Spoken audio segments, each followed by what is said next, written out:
talking about campaign finance violations. Jones is single? I just think he looks so... No, actually, he's actually married, but I'm talking about campaign finance violations. So you want to ignore him, though? So if fluoride turns the frogs gay, and I'm gay... No, it's atrazine. It's atrazine. Do you think I had too much of it? Is that... Well, I'm out here talking about campaign finance violations, and you seem to want to not talk about it. I really don't want to. Okay, so you want to ignore the fact that Beto broke the law? Do you really want to ignore that Alex Jones looks like he's made out of Play-Doh? That's the real conspiracy that I'm trying to figure out. Trump breaks the law all the time. Colluding is not illegal unless it's crooked Hillary. That's like... Wait. Who colluded? Who colluded? Don't do this, guy. Don't do this. Yeah. There's no collusion. There's no collusion. Yeah, don't engage with me because you can't handle it. Your IQ's too low. Transphobic. I've been watching it more. Transphobic, she says. No, you are. I've seen you. Did you say our IQ is too low? Yes, obviously your IQ is too low. That's why you can't talk. It has nothing to do with IQ has to do with... Well, then tell me how Trump colluded with Russia. ignorant statement. How did Trump collude with Russia?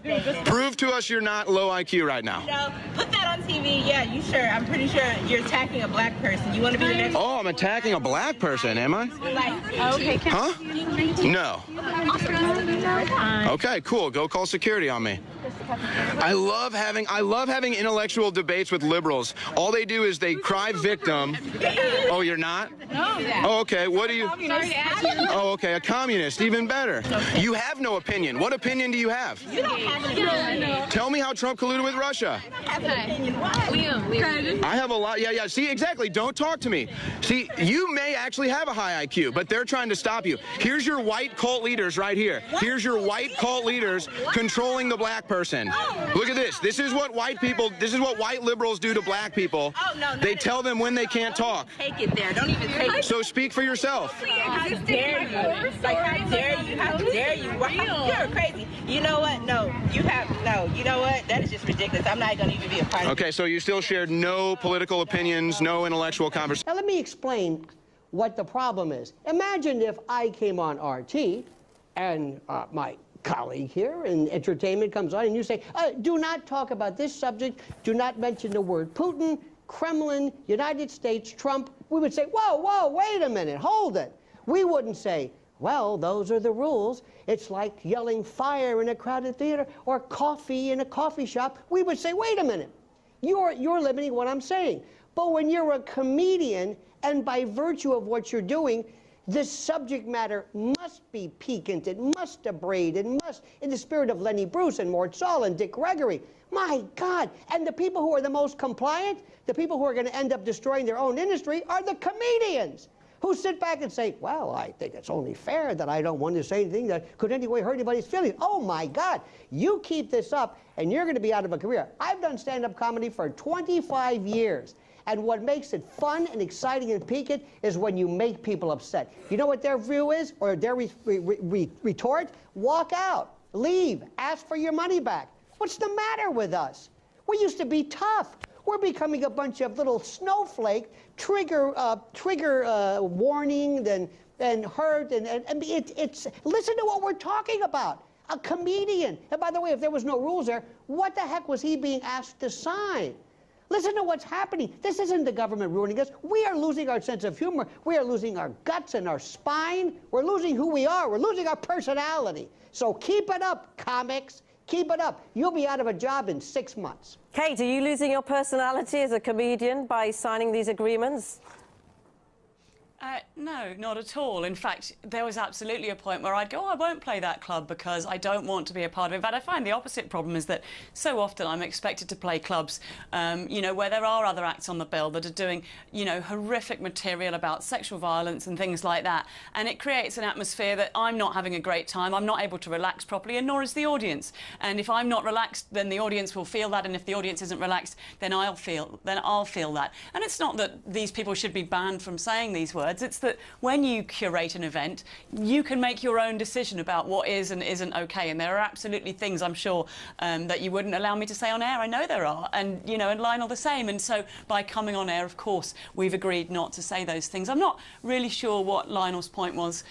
He's had an extensive career, and I congratulate him on that. I'm sorry I've not come across him before. But it's, you know, it's down to every comedian to decide what kind of stuff they want to do. And if that means that they don't want to play, you know, know, there are shows that I know where the comedians perform to children, and of course when you perform a show for children there are all kinds of subjects that you don't go near because it's a children's show. And personally, I don't do those shows because I don't write the kind of material that suits those events, and so I don't put myself forward for them. We're not talking it's about not that. a question of well, we absolutely are. We're talking about whether we should draw lines. Nobody. No, we're not. No. No, you're talking about coffee shops, you're talking about children. They asked me, for example, you don't want me to speak Italian right now. I understand that. You don't want me to give you a fusillade of F-bombs. I understand that. That's a given. What's happening right now is... and we don't, and this club doesn't want people to be racist. How is that different, Lionel? I mean, you know, they don't want you to swear or speak Italian, and this club is looking for people to not because you can't define racist. You can't define it. It's a word. You can't Just say, use a dictionary. We love... No, we can't. No, well, maybe you can't read a dictionary, Lionel, but that says more about you than the rest of us. Absolutely. Oh, maybe you can't read it. Please stop it. You know what we're talking about. Racism, peeking to me. If you're hypersensitive, you go, oh, racism, but that's not racist. Oh, yes, it is. No, it's not. So if you say, don't say anything homophobic, don't say anything that in any way is sexually gratuitous, what does that mean? Look it up in that dictionary. I'm not asking what the word racist means. I'm talking about the contextual application of it. And you should be scared out of your mind that your industry, I could see you one day. Wait a minute. You've got a great career. Here she is, politically correct comic. Come on in, and I guarantee you, you will not be offended, you will not be in any way upbraided, and you will not be entertained or amused. Absolutely nothing at all dangerous about my act. Kids can listen to it. Hey, I want to go see that one, don't you? And nobody's ever come to my show and said, I enjoyed it, but could you please Funny, be more I've never racist? heard of you. So it's not really a problem. Can I jump in here? Isn't the question, Kate? Let me ask you. Yes. I mean, the point is in this discussion is who is responsible for making these rules? Who is responsible for the freedom of speech and what should be involved in that and the censoring as well? And you know, in this particular case, obviously it hasn't gone ahead, but there are other cases where you know there have been unreasonable restrictions, some might argue. Yeah, I mean, I absolutely felt when I was prohibited from performing at Goldsmiths, I felt that that was unfair, and I spoke out and said as much. But I do think that the answer is that everybody is entitled to opinion. You know, here's my radical opinion. I think we're entitled to free speech. I think they're entitled to say, this is what we think the rules should be. And I think everybody else who's involved in that should be entitled to agree, to disagree, to say, well, actually, I would like it changed to this, or there's something you haven't mentioned that I find to be quite problematic. I think that, you know, we know that there are always going to be limits in society about what is and isn't okay to be said in certain forums and in certain platforms, and that's absolutely fine. All we have to do is make sure that the conversation stays open so that people can step into it and say, well, actually, I think this is okay, and actually, you know what, we used to say this all the time, but when we look back at it, it doesn't seem like a great idea. You know, There's no just seen openness in the here. UK So I missed that, Lionel. No, but the reason I'm holding my ear is because the earpiece is not point. fitting properly. Yeah, go on. Fine. This is being circuitous. You're saying the same thing over and over again, that there should be rules. Here's of course, but you're adhering to the rules right now issue. because you're not swearing. So we're losing. No, you're being so pedantic and priggish about the rules and looking it up in the dictionary. That's not the issue. The bigger issue is that instead of us saying, wait a minute, what rules? Wait a minute. Why can't they speak? No, we're saying, excuse me, why aren't you abiding by the rules? Look at how we're giving in. Our first thing is, oh, don't break the rules, instead of saying, wait a minute, he's a comic.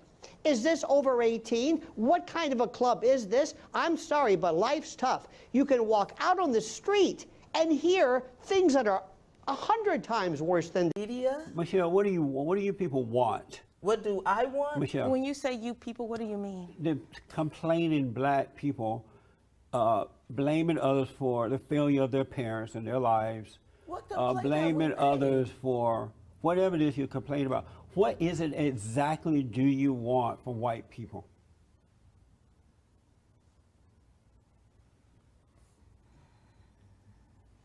first of all, just let me take a breath.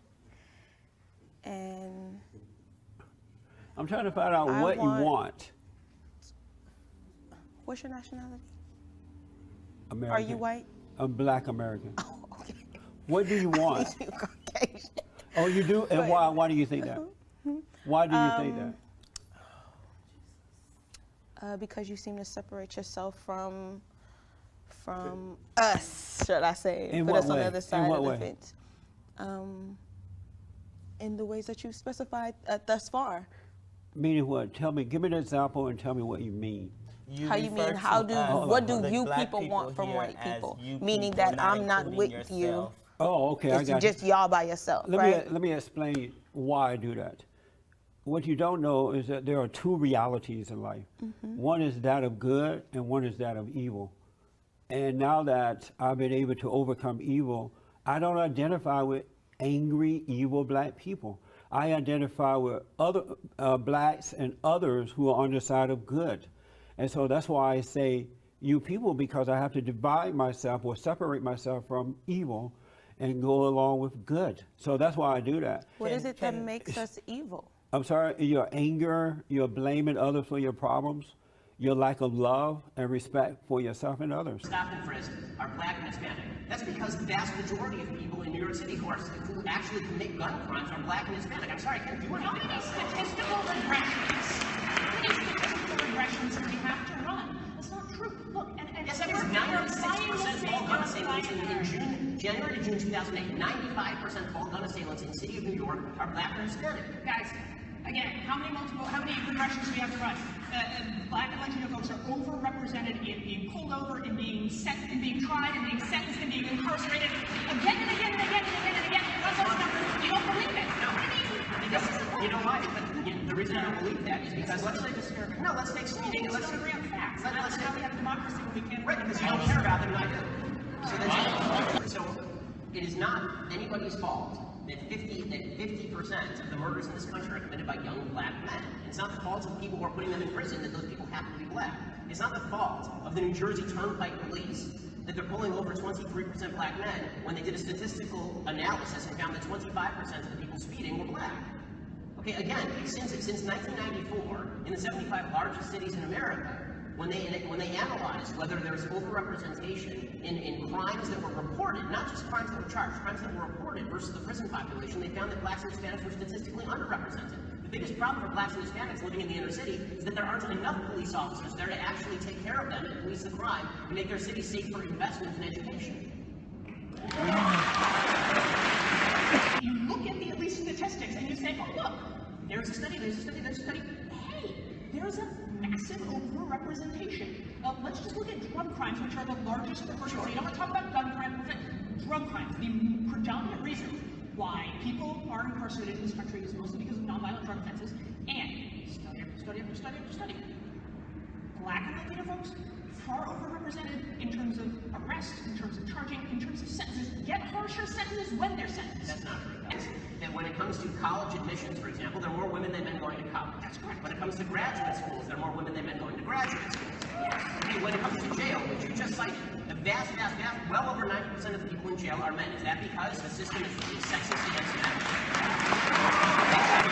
You're arguing that the jailing system is now sexist against men because there are more men than women in prison? That's really your argument. No, it does happen to also be the case that more men commit crimes. More men